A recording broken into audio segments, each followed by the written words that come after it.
The Golden Black Live. You've got me live, and here on a a Friday afternoon, our last show of the year. I want to do a couple of quick announcements before we get into our segments. One, want to thank the staff at WLFI again for all they've done for us this year. We've done all these shows by remote, and some of them, truth be known, have been recorded, like today's interviews with Caleb First and Trey Kaufman-Renn, and that had to do mostly with their schedules. So we want to thank the staff, though, at WLFI for making this happen, but also to congratulate Caleb First for becoming the 12th Purdue Boilermaker to win Mr. Basketball. And hard to believe, but only the second one of the 21st century, joining Caleb Swanigan a few years ago. And then you have to go all the way back to Glenn Robinson, Woody Austin, Troy Lewis in the last 40 years. So a great honor for Caleb First. Caleb talks about that in the interview today, as does Trey Kaufman-Renn. You're going to like those interviews very much. Also, I want to take a second to celebrate the life of Leroy Keys. Obviously, Leroy passing away yesterday at the age of 74 has meant so much to the Purdue community and has been on this show many, many times. We posted some of his past interviews on the site. So certainly out of respect for the great Leroy Keys, we're grateful for our relationship with him. We're saddened by his passing, but he left a mark that will never be forgotten on Purdue athletics. So without further ado, we'll start with segment one, which will be an interview with Caleb First that we conducted last night. And again, actually we'll have Trey Kaufman-Renn first and then Caleb First for segment two. And then of course, Grant Hermans for segment three. So again, thanks to all of you for watching this year, and we'll be back hopefully a couple days before that Oregon State football game on September the 4th. For another season of Golden Black Live. Thank you all and enjoy the show.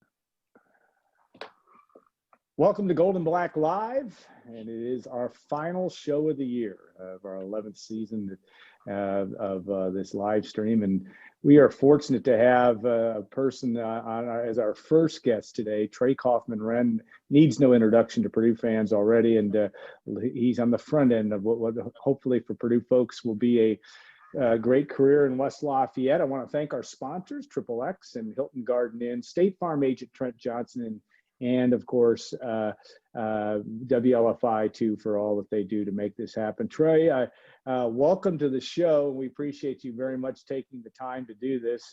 Fresh off a state championship last weekend. 2 weekends ago. I'm sorry, my calendar's all screwed up. But welcome, and I know there's a lot going on when you're a senior in high school and getting ready to go off to college. But exciting times for you. Yeah, no, for sure. Thanks for having me. Yeah. When you look at coming to Purdue and that opportunity, just as a college student, give us a little bit of what you want to major in, and and this is the old man speaking here, but academic standard, what kind of things do you want to study when you come to Purdue, and what suits your fancy about academics there in West Lafayette? Yeah, well, I'm not 100% sure. I think I want to major in physics, but again, I'm not 100% sure. I really want to focus on basketball as much as possible and get as good as that as I can be. So, but if I had to choose right now, it would be physics. Yeah. Hey, Trey, let's talk about that state title here real quick. Obviously, that was a pretty hard-fought win you got over Park Heritage. You guys won a bunch of close games in the state tournament. Just how satisfying was all of that? And did it mean a little bit more with everything that kind of went into this season, not even knowing you were going to have a season there for a while? And just how important was all of that to you? I think it was super important just for our team. Losing Betts last year and not being able to win the state championship with him, that was a big thing for me, kind of emotionally, just because how good of friends we are. So just to do it for him and do it for the guys that came back again, that's what it was all about. Go ahead, Brian, if you want to follow back up. What was this season like? Having to play a high school season, having to play a senior season, during a pandemic. Probably getting in your car every now and then to go to the game, hoping the game is still on. Kind of things like that. This season was really a struggle for me personally, as well as our team. For me, obviously missing the first 5 games due to the ankle injury and not being able to. I was kind of thrown right back in after that. My first game was Jeff, so I didn't really get a time to kind of, build myself back up and, get all of my athleticism back and get all of, my capabilities back. But just being able to, some other guys on our team had the same thing. So just dealing with adversity, I think that was the biggest thing with this season. That's it's the first time I've experienced just all the adversity that we had. I mean, obviously you can't predict COVID. And what that's going to do to your season, but just with the amount of injuries and different players in the rotation, it was definitely different this year. Right. Have you been going to school in person, or have you done remote, or how has that been from just on a personal level? I have been doing virtual this year. Yeah. And how has that been in terms of you do that and then you go to practice and being able to do that is kind of what Brian touched on, the whole COVID experience. What are you going to take away from all this, maybe 3 years, 5 years down the road or 10 years down the road, having had this difficult experience that everybody in the world had to deal with? Right. Well, it was definitely different. For me, I enjoyed it a little bit just because I got to, kind of do school, but also train. I got to go to my trainer's place and kind of stay up there for the day. But then obviously not seeing your friends at school, going through your normal routine, that was obviously different and something that, I'll think about as years to come. Yeah. Trey, one kind of common denominator between you and First is you both come from really successful high school programs. You both won a lot of games and whatnot. How important, how much does it help you moving to the next level into a winning culture to have been part of one in high school? And what does that do for kind of like what you expect of yourself and just kind of what you expect from basketball in general? I've played on different AAU teams and and been around different situations. And when you have a winning culture, it's just different. You have different expectations than everybody else does. And I think, me, obviously I can't speak for First, or Caleb, but I can, by playing against him and knowing his coach and knowing his teammates, they definitely have a lot of expectations for him and their program as well. So right. I think the biggest thing is just accountability and knowing that you have to perform every night because you have a target on your back. I think that's the biggest thing. And so I'm excited to go into another position like that. I'm grateful for that. Right.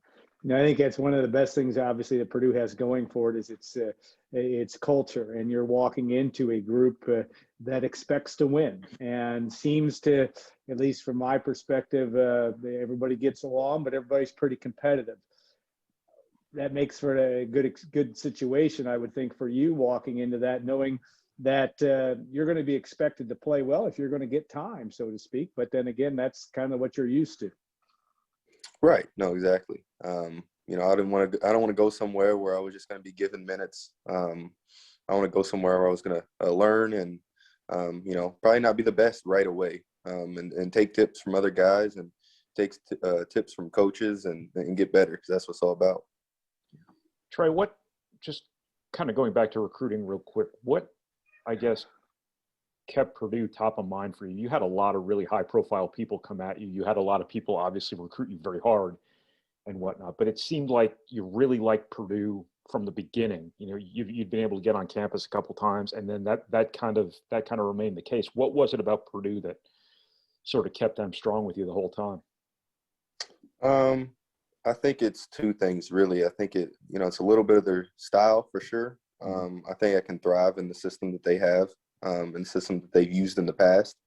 But also, like we've been talking about, their culture there. I just think I fit right in with, not only their expectations on the floor, but also academic-wise. What's that say about you as a person, that's the kind of stuff that resonated with you very early in the process, whereas a lot of guys would get their socks knocked off when, in North Carolina's calling them or something like that. It seems like you were looking for things early on that maybe a lot of guys, sort of glance right over or don't even recognize in the first place.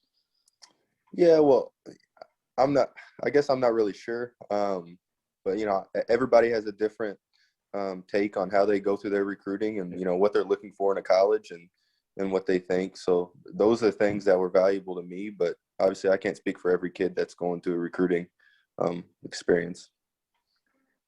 What was it like getting recruited during a pandemic? Yeah. I mean, during a pandemic, it was a lot of Zoom calls. It was a lot of, which actually helped me a little bit because I'm not a very social person. Not a big social interaction kind of guy. So being over Zoom kind of helped me, but it's hard to tell because that's the only experience that I've had really on the recruiting trail. But like I said, just a lot of Zoom calls, a lot of different calls, whether it was like a virtual tour or just everything had to be online. I mean, I think that was the biggest thing. It was almost the same thing with school. So instead of going in person, you had to figure out, maneuver your way through online and Zoom calls and just online space. Did you feel like you got enough of the experience then? Don't feel cheated at all? Obviously, it wasn't the worst of the world's problems during this whole debacle, but do you feel like you got a pretty meaningful recruiting experience anyway?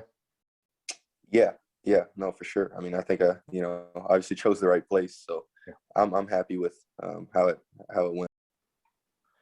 All right, your colleague or classmate, I should say, Caleb First, will join you as well. I guess first, you've seen him, obviously been around him on the high school level and also seen him over the years. Give us a scouting report on Caleb First and what you like about him, and then maybe as a quick follow-up to Mr. Basketball's coming up. You guys are candidates 1 and 2 for that. What does that mean to you? Okay. So I guess scouting first report. question. Yeah. Scouting report on Caleb. Sorry. Scouting report on Caleb. So I think the biggest thing is what we talked about earlier, just his wanting to win. You see a lot of players who try to go for their stats or try to go for, certain accolades, and that doesn't seem like somebody who he is. I've got a chance to, obviously I played with him in was it Battle of the Brands, played against him Battle of the Brands, but also played against them in Dallas. Went to some kind of camp or something like that. So just being around him and knowing the personality he's going to do whatever it takes for his team to win. And I think that's a characteristic that sets, a lot of people apart from each other. Obviously, you guys know what he can do skill-wise. I mean, he's one of the best players in the state. So that's the thing that really stands out for me. And then the other question was Mr. Basketball. Just on you guys are the two front runners for that. It's a huge honor, obviously, in the state of Indiana, and you're one of the state of Indiana's best. What does it mean to you, at least, to even be considered that far down the road? Right. No, it's cool, like you said, to even be considered. Obviously, I told him, if I don't win it, I hope you win it. So we have, one of us is going to Purdue, but for me, it's all about, winning. So I got what I wanted out of the year for sure in the state championship. But obviously, if you could win Mr. Basketball, that'd be cool as well. Yeah.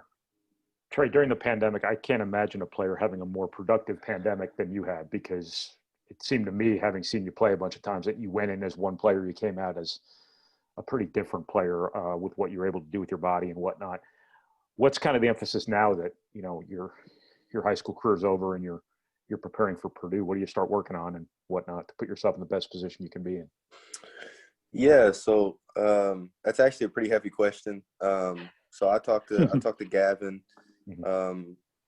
as far as the athletic trainer at Purdue, but also Coach Painter and Coach Brantley, to see what they expected out of me.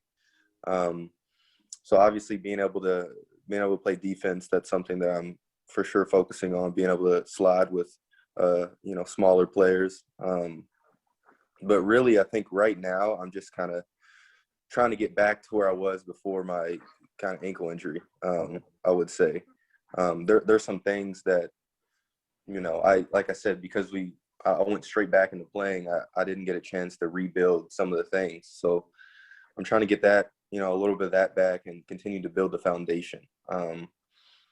I think, obviously the guy I'm working with, one of my best friends, he talks about all the great work Gavin's going to do with me there. So if I can just go in there healthy, go in there, moving well, I can kind of take off from there.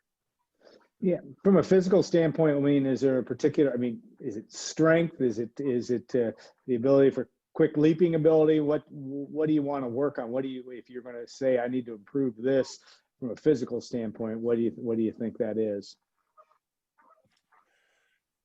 From a physical standpoint, I think explosiveness a little bit right now would be something that I would want to improve. But like I said, right now we already, I'm a big guy in planning. So, obviously there's steps that you have to take to get there. So like I said, right now we're trying to focus on the foundation to where once I, I'm stable enough and strong enough, we can start working on some more explosiveness things. Obviously, like I said, being able to slide for smaller guards, that would be, something that I'm also working on. So at the next level you can use, obviously. You're obviously a guy who might be able to play a couple of different positions at the next level. Matt Painter actually just yesterday said, when you're a freshman, you want to play a couple different spots. The most important part is you be able to learn quickly when you get to campus. Just how important is the summer going to be for you in that sense? And obviously the fact that this summer, unlike last summer, is going to actually be something close to normal. I guess the importance of these next couple months after you get to Purdue, or the first couple months after you get to Purdue. Yeah, well, I think for me, an advantage that I do have is I do think I learn pretty quickly, just for the fact that how much I love basketball and love the game. And so, I find joy in learning the systems and what we're going to do. So I don't think that'll be that much of a problem. And, so as long as I can go up there and, like you said, have an open mind and learn as much as possible from the guys and from the coaches, I think it's going to kind of take off from there. My last question, I'll let Brian ask one more, but tell me a little bit about yourself in terms of, basketball is obviously a tremendous focus on your life, and I get that. And you're obviously good enough academically to consider physics, but what else do you like to do? Are you, if in your downtime, are you a reader? Are you a Netflix watcher? Are you a game player? What is it that, at least in your quiet moments, that there's something else that you like to have consumed some of your time at least? Right. A lot of it's eating and sleeping, and I'll watch YouTube every once in a while. I'll do that, but I'm a pretty boring person, I would say. I really like basketball, and like I said, I like basketball not only to get better, but just to see the different way. Like, I watch basketball for fun, not just to get better. So I wish I could give you something like a play Fortnite or go fishing or something, better than that, but that's really all I do. That's all good. Brian, your last question for Trey. Purdue's going to be one of the, probably preseason front runners in the Big Ten next year. A lot of these rankings this early on are showing them as like a top 10, top 15 type of team. How do you feel like you can help right away? And what's going to have to work for you in order to be able to help them right away, you feel like? I think it's really finding my role because, just the type of player I am is just so versatile. So figuring out, going in what they need and being able to focus on that is how I think personally that I'm going to help. Like you said, Purdue it's not like they need anybody else right now. They obviously have a great basketball team. So for me, like I said, it's going in and figuring out exactly what Coach Painter, Coach Brantley, what all the guys want me to do, and filling my role from there. Whether that's pulling out chairs for guys or starting day one, whatever it is. That's what I'm there to do. You passed your first interview with us, man. I know you've had other ones with Brian, but we appreciate your time very much, especially with all that you have going on in your life. And we look forward to your arrival in West Lafayette sooner than later, as it's going to be. Have a good rest of your senior year in high school and enjoy high school graduation. And we'll look forward to seeing you in West Lafayette when you get here. Yep, for sure. Thanks again, so guys. much, Trey. All right, well, Appreciate stay tuned for the next couple of minutes. We'll be back with our second segment of Gold and Black Live.